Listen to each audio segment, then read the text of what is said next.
A sede costou 1,6 millóns de euros, pero aínda queda por ver canto costou reformar ese inmueble e canto costaría o mobiliario do que se dotou a este edificio, porque coñecendo a mecánica de gasto do goberno socialista nestes últimos anos, a verdade é que nos tememos o peor.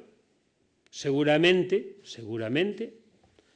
muebles caros, materiales propios de novos ricos. Poderíamos decir que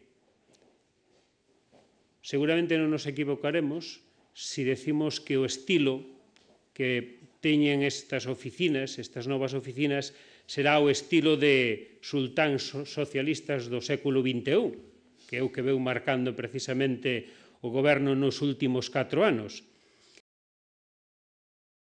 O Partido Popular, donde non está cómodo, como parece que si están os señores do Partido Socialista, é removendo continuamente no lixo.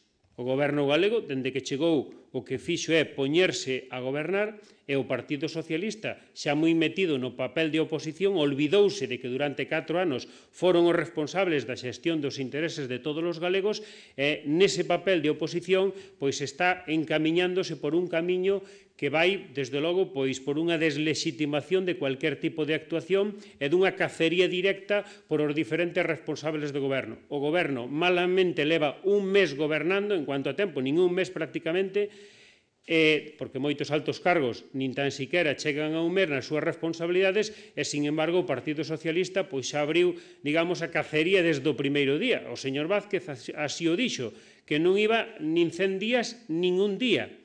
Bueno, pero eu creo que os galegos hoxe o que queren é que o goberno se dedique a gobernar e o que esperan tamén dos partidos de oposición, sobre todo de un partido de oposición que acaba de estar gobernando, é que se poña ao lado do partido de goberno e traslade propostas. Pero está claro que o Partido Socialista non tiña propostas cando estaba no goberno e así rematou perdendo as eleccións. Está claro que agora que está na oposición non aprendeu a lección e sigue sin ter propostas.